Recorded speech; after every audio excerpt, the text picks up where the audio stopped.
Lecture du prophète Isaïe, Isaïe chapitre 22. Parole du Seigneur adressée à Shebna le gouverneur. Je vais te chasser de ton poste, t'expulser de ta place. Et ce jour-là, j'appellerai mon serviteur Eliakim, fils d'Helcias.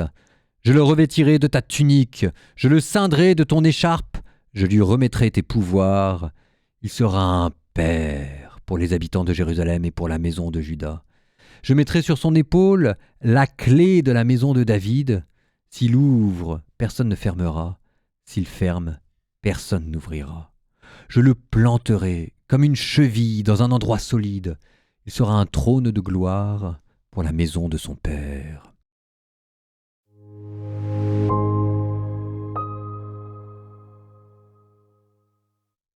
Un petit commentaire pour le contexte et ensuite on va le lien avec l'évangile. Alors là, le lien avec l'évangile, il n'est pas très compliqué, vous allez voir.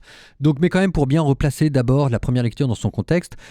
Vous êtes ici sous le règne du roi Ézéchias, 8e siècle avant Jésus-Christ. Jérusalem n'est pas encore tombée. Alors c'est vrai que commenter les évangiles et les premières lectures jour après jour, ça demande toujours de faire un petit aller-retour. Ça ne suit pas un ordre linéaire. Donc voilà, ayez bien en tête l'événement fondamental qui est la destruction de Jérusalem en moins 586, moins 587. Et en gros, il y a ce qu'il y a avant, il y a ce qu'il y a pendant l'exil et il y a après l'exil. Et donc là, en fait, on est juste avant l'exil. Vous avez un roi qui s'appelle Ézéchias et les nuages commencent à s'amonceler. C'est pas encore la catastrophe, mais on n'en est pas loin. Et donc là, vous aviez Isaïe qui était le prophète de l'époque et qui prononçait un oracle contre Shebna. Shebna, c'était un haut fonctionnaire, probablement l'intendant du palais royal. Ici, on l'appelle gouverneur. Je crois que ce qui aurait de plus proche chez nous, on pourrait l'appeler une sorte de premier ministre. Et vous avez Dieu qui le destitue et qui le remplace par Eliakim. Et c'est là où on arrive à l'évangile, parce que cet Eliakim, Dieu lui promet de lui donner une clé, la clé de la maison de David, et c'est écrit, s'il ouvre, personne ne fermera, s'il ferme, personne n'ouvrira.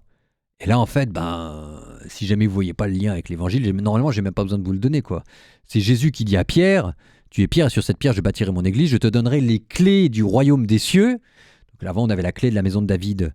Ici, maintenant, c'est les clés du royaume des cieux, mais c'est la même chose, parce que le David dont il est question, c'est le David, c'est le Messie qui vient d'en haut. Donc, je mettrai sur son épaule la clé de la maison de David. S'il ouvre, personne ne fermera. S'il ferme, personne n'ouvrira. Et dans la bouche de Jésus, ça devient, je te donnerai les clés du royaume des cieux. Ce que tu lieras sur terre sera lié dans les cieux. Ce que tu lieras sur terre, délieras sur terre, sera délié dans le royaume des cieux. C'est exactement la même chose.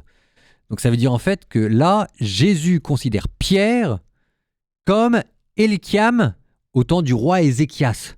Alors Eliakim, parce que j'ai peut-être dit dans le commentaire que c'était Joachim. Bon, le nom exact, c'était Eliakim. Ça veut dire que ici, Pierre, pour Jésus, c'est une sorte de premier ministre. C'est une sorte de haut fonctionnaire. C'est l'intendant qui reçoit l'autorité royale pour pouvoir agir en son nom. Ce qui vous rappelle que Dieu ne supprime pas les institutions. Dieu ne gouverne pas sans intermédiaire. Alors on a une relation directe à Dieu dans la prière, oui, c'est aussi Dieu qui a créé les communautés, donc à la fois on a une relation directe avec Dieu et une relation indirecte à travers des communautés, à travers des intermédiaires. Et donc Dieu ici a remplacé l'intendant, Shebna, mais il a conservé la fonction, il l'a donné à quelqu'un d'autre, Eliakim, de la même manière que Jésus conservera la fonction, celle de gouverneur, celle de premier ministre, celle d'intendant. Nous plus tard on appellera ça le pape, le primus inter pares, et que Pierre aura des successeurs. Donc il y a quelque chose de très beau de se dire que entre l'Église et Jésus, il y a une continuité, et entre Jésus et les prophéties de l'Ancien Testament, il y a un accomplissement. La papauté, c'est biblique, de manière propre, claire et nette. Enfin voilà quoi, vous avez bien vu le lien. La seule chose dont il faut se souvenir, c'est que cette compétence, cette autorité, cette fonction, nous n'en sommes pas les propriétaires, nous en sommes les dépositaires. Les dépositaires, ça veut dire qu'il y a quelqu'un qui nous l'a donné. Et ici, vous voyez comment est-ce que Eliakim, sa fonction relève d'une prophétie et d'une mission qui vient de Dieu, de la même manière que Pierre, ça vient d'une foi et d'une confiance que Dieu lui accorde. C'est pas parce que Dieu a mis en place des institutions qu'il a voulu que ces institutions ne soient pas humbles. Au contraire.